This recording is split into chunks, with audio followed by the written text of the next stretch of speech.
Petrol পাম্পে ভিড়, ride share করে পরিবার চালানো চালকদের মুখে দুশ্চিন্তা।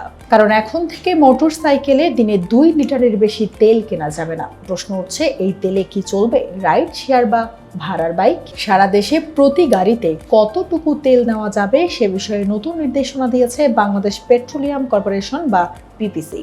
এই নির্দেশনায় বলা হয়েছে, মোটরসাইকেল দিনে সর্বোচ্চ 2 লিটার তেল কিনতে পারবে, ব্যক্তিগত গাড়ি পাবে 10 লিটার, এসইউভি ও মাইক্রোবাস 20 থেকে 25 লিটার। এছাড়া পিকআপ ও লোকাল বাস নিতে পারবে 70 থেকে 80 লিটার ডিজেল।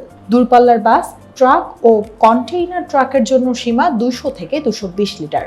আর তেল কেনার সময় রসিদ নেওয়া বাধ্যতামূলক। পরের বার তেল নিতে গেলে সেই রসিদ দেখাতে হবে। 3-4 ঘন্টা বসে থেকে যদি ভাই 2 লিটার তেল দেয়, আমার 2 লিটারে এই গাড়ি কয় কিলো চলে? আমি 20টা পাম্প ঘুরছি, একটাও পাই নাই। তবে এটাই দিচ্ছে, শুনলাম লিমিটেড 300 টাকা করে দিবে। 300 টাকার বেশি দিবে না তেল। তাও দাঁড়ায় আছি, কারণ তেল কখন প্রয়োজন পড়ে তা তো বলা যায় না। তেল তো পাম্পে গুলো শেষ, তা পাম্পওয়ালারা কিভাবে দিব? মোটামুটি দপ্তর থেকে শুরু করছে এই পর্যন্ত 1.5 ঘন্টায়। এখন ট্রাস্টের সামনে এখন আরো 1.5 ঘন্টা লাগবে। বিপিসির এই সিদ্ধান্ত এসেছে এমন এক সময়ে যখন মধ্যপ্রাচ্যের সংঘাতে বৈশ্বিক জ্বালানি সরবরাহ নিয়ে তৈরি হয়েছে অনিশ্চয়তা। বিশেষ করে হরমুজ প্রণালী দিয়ে বিশ্বের প্রায় 20% তেল ও গ্যাস পরিবহন হয়। আর এখন এই রুটে উত্তেজনা বাড়ায় সরবরাহ ব্যাহত হওয়ার আশঙ্কা তৈরি হয়েছে। আর এই আশঙ্কা থেকেই দেশে তৈরি হয়েছে নানা ধরনের গুজব। আর তার মাঝেই বিভিন্ন পেট্রোল পাম্পের সামনে বিশাল লম্বা লাইন, যাকে বলা হয় প্যানিক বাইং।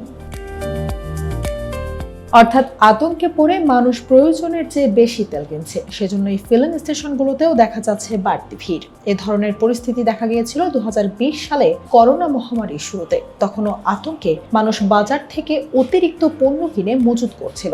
সরকার অবশ্য বলছে, দুশ্চিন্তার কোনো কারণ নেই। জ্বালানি সরবরাহ স্বাভাবিক রাখতে নিয়মিত তেলের চালান দেশে আনা হচ্ছে। তবে আন্তর্জাতিক বাজারে জ্বালানি তেলের দাম দ্রুত বাড়ছে। এক সপ্তাহেই অপরিশোধিত তেলের দাম বেড়েছে প্রায় 24%।